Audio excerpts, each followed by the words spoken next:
Hello again, friends. It's me, Garamatic, here today to just go over the new things that are probably going to be added into Fresh Season in Splatoon 3.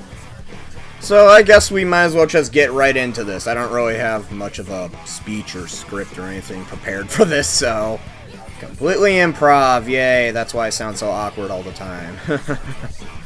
I'm so lonely. So first up, how about we just go over stages. The new stages that are going to be added in this season, well, by new, I mean one new stage and one returning stage. The returning stage is from Splatoon 2. It's Manta Maria, which I remember actually really liking this stage back then. I don't know if other people did. I don't know. I've kind of heard mixed opinions about this stage throughout the years. Like, some people say it's not a good stage, some people say it was a pretty good one. I don't know, so depending on what your opinion on the stage is, you know, might be a good thing to be added in, might be a bad stage, who knows.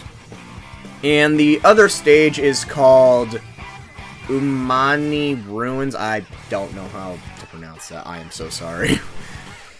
It seems that it's going to be some kind of like desert ruins type stage, which definitely is kind of a unique take. We haven't had a stage like that before. Hopefully it's a lot better than that stage that was added in Chill Season, because Chill Season's new stage wasn't the greatest. It was very bland in my opinion, but hey, here's hoping this is actually a map with a lot of variety and, you know, is actually good. Alright, so yeah, that's pretty much it for stages. Like I said, I really hope that this new stage is actually good, unlike last time. Next thing is, I guess, gear. I'm not really gonna get into every single piece of gear that is coming in, but we have a lot of different things, it seems, such as, I guess I can name some of my favorites. The stealth goggles, the gas mask, I'm really happy are returning. My friend really loves the gas mask. He was so happy to hear that one's coming back. The black seahorses, I remember, I think I used those quite a bit in Splatoon 1. Those are like my go-to shoes.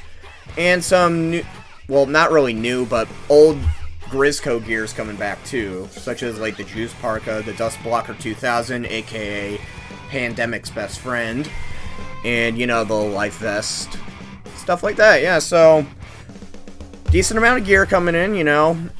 Pretty cool. And we also got a lot of new gear coming in, but I haven't actually seen any of it yet, so I can't really give much of an opinion on that. But yeah, we have alright, let me see. It says 24 new pieces of gear from the article I'm reading. Yeah, I'm reading an article while doing this. As you could tell, I wasn't kidding when I said I didn't have a script for this, okay? Speaking of Salmon Run, it seems that from just a teaser picture that, you know, they released on Twitter, is where I saw it at least, that we have a new type of boss salmonid coming in, which, honestly, I'm really glad we're finally getting more boss salmonid. It is kinda a little boring fighting the same thing over and over and over. So, I'm glad to see a bit of variety coming in, and, yeah, make all the Devourer of God jokes, make all the Gobblegut jokes you want. I mean, I did recently. I made a, like, 9-second video. Yeah, definitely very original joke I made. Yeah, totally. And oh boy, here we come, the weapons. This is the part I really have been dying to, you know, get into, because I have a lot to say about these new weapons. First off, I guess we could talk about the specials. The Kraken is returning, guys. It is called the Kraken Royal. I'm so glad the Kraken's back. I love the Krakens from Splatoon 1. It was always kind of sad that, you know, Splatoon 1 specials didn't come back in 2, but they added a bunch of new stuff. But yeah, this is gonna be so much fun. I swear. I'm sorry, I'm just so happy it's back. And we also have a brand new special coming in. It is called the Super Chump. Yeah, I'm not kidding, that's actually what it's called. This seems like a very interesting special, but no, I should go out of my way and say I'm not a competitive player by any means. I kind of tried to get into the competitive scene in Splatoon 2, but, you know, obviously I'm just not that great at the game, so Splatoon 3 is I'm more of a casual in the, you know, playing scene, I guess you could say. So, I guess you could take what I say with a grain of salt. But I'm gonna be real, I don't know how this is gonna be a very good special, because basically the gimmick for it is that you launch a bunch of fake super jumps to basically trick your opponent into making you think, oh, someone's super jumping there, and then they, go to kill it, but then a bomb lands there and it explodes shortly after. Which seems pretty cool. The problem with it that I have is that, based on the footage we're shown, there's like 15 of them or something. Okay, maybe not 15, but like a whole bunch of them launched in one position. So, I'm kind of gonna find it a little hard to believe that people are going to be fooled by a fake super jump when there's like 7 of them all coming in the same exact place. Like, if I see 7 super jump spots appear on the map all at once, I'm instantly gonna know, oh my gosh, someone's using the super jump, I gotta run. Like, I'm not gonna think, oh wow, 7 people super jumping. Kinda weird considering there's only, 4 people per match, but whatever, I don't know, I'm just a little iffy about that. I guess if you, like, coordinated well with teammates, like, over chat and stuff, if you're not playing with randoms, you can make it work, like, sneak a real person in alongside it because everyone's gonna run. And I guess the other way it could work is, I don't know, say you just want control of a certain part of the map, like, you're doing splat zones and you just put it all in the zone. That can help, but other than that, I don't really know. I'm pretty sure the competitive community is going to find, like, a really good way to use it, though. So, like I said, take my words with a grain of salt. And now for the actual, main weapons. First up, we have the Crack-On Splat Roller. Yeah, this is literally the Crack-On Splat Roller from Splatoon 1 with the Squid Beacon and the Kraken. Yeah, really nice to see this again. I remember this from back in Splatoon 1. And yeah, I think this is obviously a good kit to have, the Kraken special on, because it's something that people who have been fans of the series for a while will be used to, so yeah. Then there is the .96 Gal Deco with the Splash Wall and the Kraken. Yeah, this is something that a lot of people, from what I could tell, are really happy to see, because, the 96 Gal with the Splash Wall was always a pretty good kit back in the day, so this is obviously also really good. I'm, really curious to see how it works with the Kraken, but I think it will be a really good, not really panic button, because, Kraken isn't, well, I guess it could be used as a panic button, maybe, but it gives, the 96 Gal a close range option, so there's that.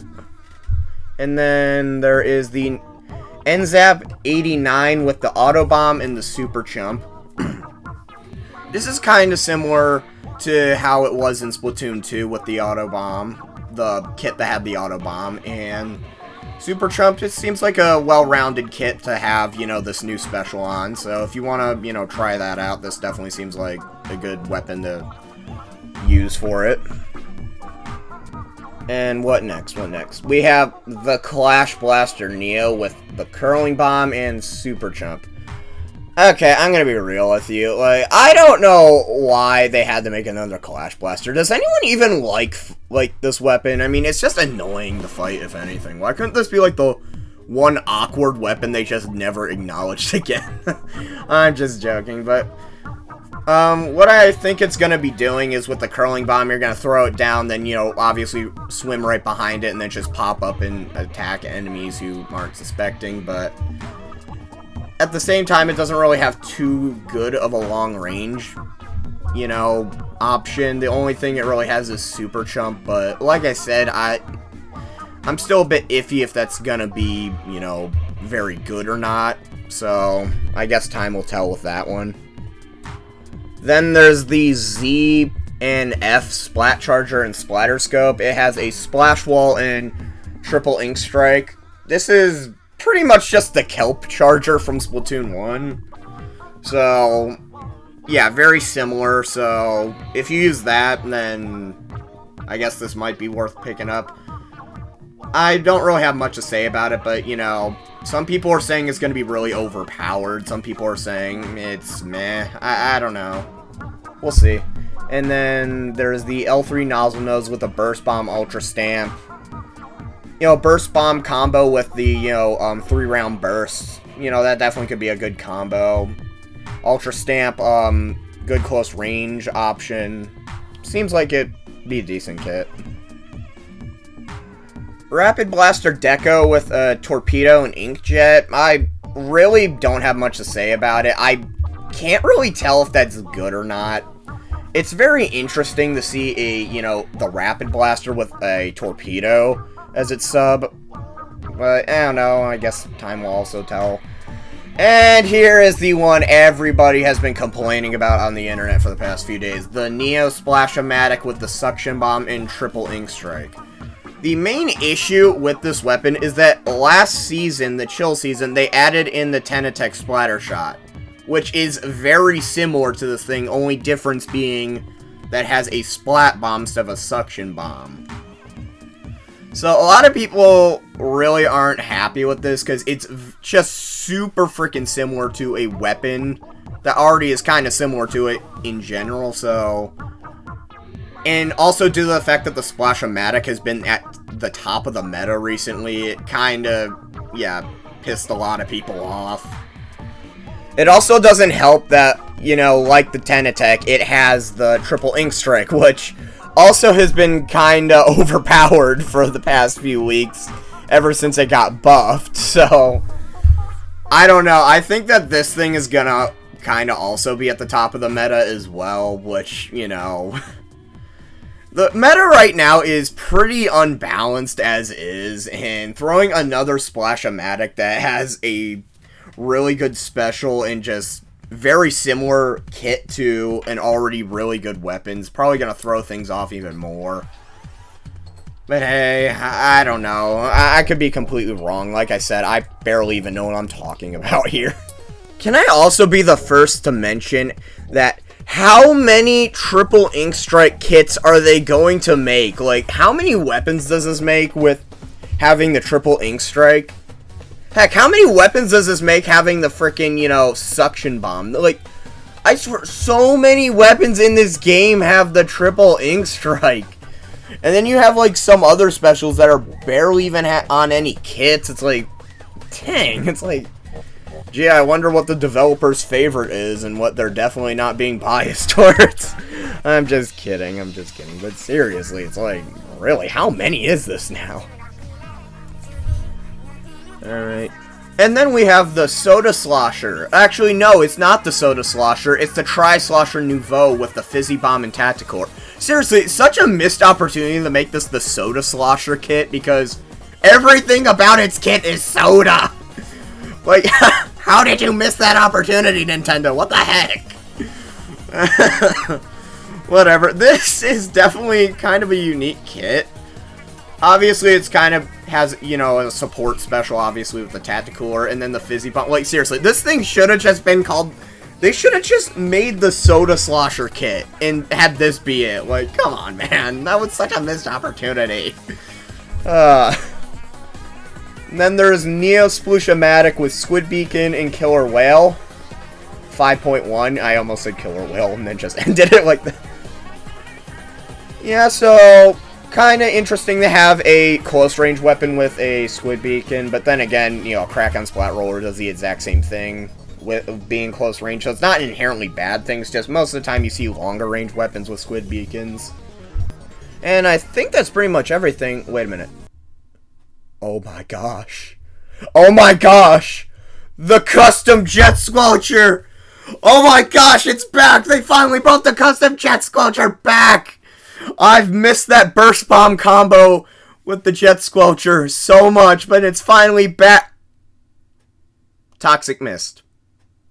And Ink Storm. Toxic Mist. And Ink Storm. What the hell? Come on! Are you kidding me? Dude, why wouldn't you give it the Burst Bomb? No! And no, I'm not just being biased. Well, I totally am. But, like, come on, Nintendo. I know that in Splatoon 2, the vanilla kit of the Jet Squelcher had Toxic Mist. But, like, really? come on. This makes 2 Jet Squelchers that don't have an attacking sub. Well, I get... If you want to count the angle shooter as, you know, doing damage, I don't know why you would, because 30 damage for 1 sub is not a lot. Also, it's just not that good to use, in my opinion. But, really? Dang it, I was hoping so much for a Burst Bomb on a custom Jet Squelcher kit, and they ruined it. So, great. Unless they somehow come out with a 3rd kit magically, like, you know, they do with some weapons, I have no hope of seeing the Burst Bomb on this again, which I doubt's gonna happen since the Jet Squelcher isn't that played to begin with. And, oh yeah, also the Ink Storm. I don't see how that's a good option for the custom Jet Squelcher. That just seems pretty underwhelming, to be fair, for this thing. Yeah, I'm very disappointed in the custom Jet Squelcher. I was so hoping for a Burst Bomb, and then, I don't know, like, any other, well, actually, maybe not any other special, because I don't see Zipcaster actually being too good with this thing, because, you know, that's kind of about getting close. And on the enemies, that thing, and the Jet Squelcher is definitely a long-range weapon. I will say, I do like how the muzzle of the gun actually is painted a different color. That is a cool touch, I will give them that, but I'm so disappointed. Okay, wow, way to end this off on a sour note. I'm just kidding. Overall, I think that this, you know, season's gonna be kinda interesting. I'm definitely glad to see the Kraken come back. I'm really interested to see how this new special is going to fare, because, you know, I could see it being amazing, I could see it being terrible. I mean, it is what it is, but I really just hope that the, you know, balance patch that comes with this update, you know, evens out a bunch of the problems that we have with the meta right now, because as of right now, even as a casual player, you know, playing casually, I can tell that the meta is just absolutely a wreck, and even seeing competitive players talk about it, they aren't happy either, so we really gotta hope that, you know, the balance patch really evens things out. But yeah, that's pretty much everything I wanted to go over. This is a really long video as is. I'm probably not gonna get... I bet you nobody watches to the end. I bet you. And yeah, I could tell because YouTube Analytics tells me how long people stayed. So if you stayed all the way to the end, give yourself a pat on the back. You're awesome. Thank you for the support. Yada yada. Anyway, if you ended up liking the video, please subscribe, you know, like the video also. It really helps out my channel and helps me, you know, continue what I'm doing, so I appreciate all your guys' support. Fresh season is set to come out apparently on March 1st, so yeah, that's a thing. Yeah, I'm so good at this outro thing, aren't I? But whatever. I'll see you guys later with more Splatoon.